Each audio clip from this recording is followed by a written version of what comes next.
চলে যাচ্ছি। অপু, আবার কি হলো? তোমাকে একবার হাত করে আমার মন ভরেনি, আর একবার হাত করো না। আরে আমি তোমার ফ্রেন্ডের বাসায় যাচ্ছি, তোমাকে ছেড়ে তো যাচ্ছি না।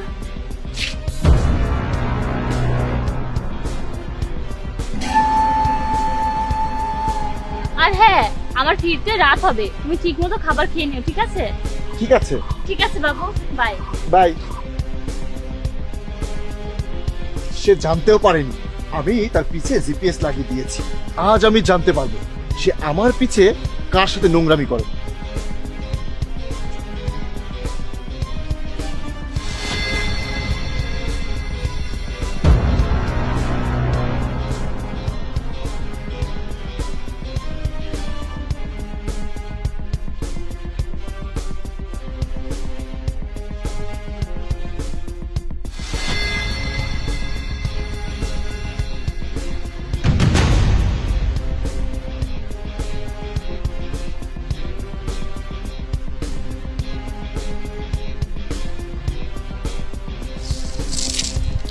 আরে এখানে তো লোকেশন পার্কে দেখাচ্ছে, কিন্তু এখানে পার্ক কোথায়?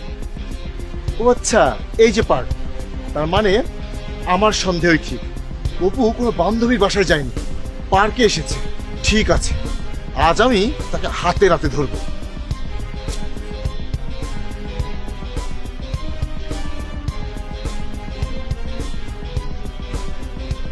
আরে বাবু, আমি তোমার জন্য সেই কখন থেকে অপেক্ষা করছি, আর তুমি এখন আসলে? আরে দেরি হবে না কেন? আজ তো আমার হাজবেন্ড আমাকে লিভ দিতে এসেছিল আমার বান্ধবীর বাসায়। আর তুমি তো জানো তোমার সাথে দেখা করার জন্য আমার কত বাহানা করতে হয়। ঠিক আছে, বাদ দাও। আমি তো এখানে বসে বসে খুব বোরিং হচ্ছিলাম। আরে আজ আমি সারা দিন তোমার সাথে থাকবো, তোমার আর বোরিং লাগবে না। সত্যি বলছো?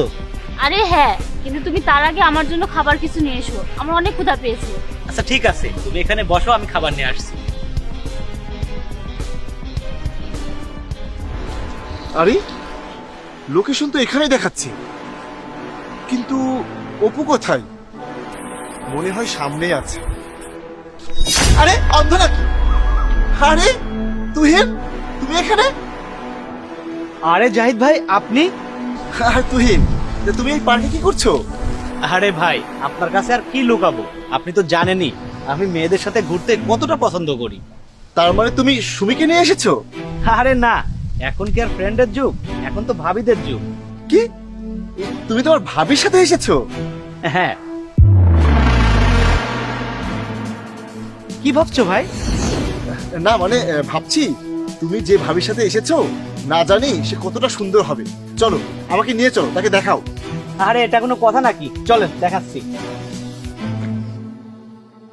ভাই ওই যে দেখেন আমার গার্লফ্রেন্ড, আপনি এখানে দাঁড়ান, আমি তাকে বলছি।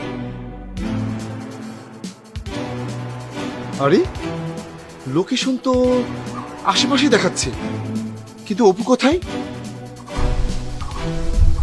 আরে তুমি খালি হাতে চলে এসেছো? আরে আমি খাবারের অর্ডার করেছি, চলো আমার এক বড় ভাইয়ের সাথে তোমাকে পরিচয় করিয়ে দিই। আচ্ছা চলো।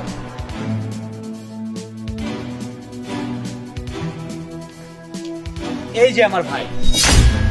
আরে জাহিদ, তুমি? হ্যাঁ আমি। তার মানে তোমরা দুইজন দুজনকে চেনো? আরে তুমি আমার কথা শোনো, আমাদের দুজনের মধ্যে কোনো সম্পর্ক চলছে না, কিছুই চলছে না। বন্ধ করো তোমার এসব আজে বাজে কথা। এটা তোমার প্রেমিক, তোমার সব সত্যিটা আজ আমি জেনে গেছি, বুঝলে?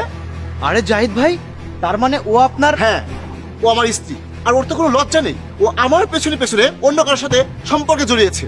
আরে জাহিদ ভাই, আপনি আমাকে ভুল বুঝবেন না, আমি যদি একটিবার জানতাম সে আপনার স্ত্রী, আমি তাহলে তার সাথে রিলেশনে যেতাম না। আরে ভাই, আমি তোমাকে কেন দোষারোপ করবো? যখন আমার স্ত্রী নিজেই খারাপ, তখন আমি তোমাকে কেন দোষ দেবো? আর তুমি কি মনে করেছো আমি কিছুই বুঝতে পারবো না? তুমি আমাকে ধোকা দিয়ে আমার পিছনে এসব করবে, আর আমি সবকিছু মুখ বুঝে মেনে নেব? আমি অনেক আগেই সন্দেহ করেছিলাম, আর তাই আজ তোমার পিছনে, এই যে তোমার পিছে জিপিএস লাগিয়ে এখানে পৌঁছেছি, আর তোমার সব সত্যটা আজ আমার সামনে চলে এসেছে। আমাকে আর একটা সুযোগ দাও, আমি এমন ভুল জীবনে আর কখনো করবো না, তুমি আমাকে ক্ষমা করে দাও। আমি আর তোমার সাথে থাকবো না, তোমাকে আমি আর বিশ্বাস করি না। আমার ঘরে তোমার আর কোনো জায়গা নেই, তুমি আমার বাড়িতে আর কখনোই যাবে না, বুঝেছো? আর ভাই, তুমি ওকে রাখো।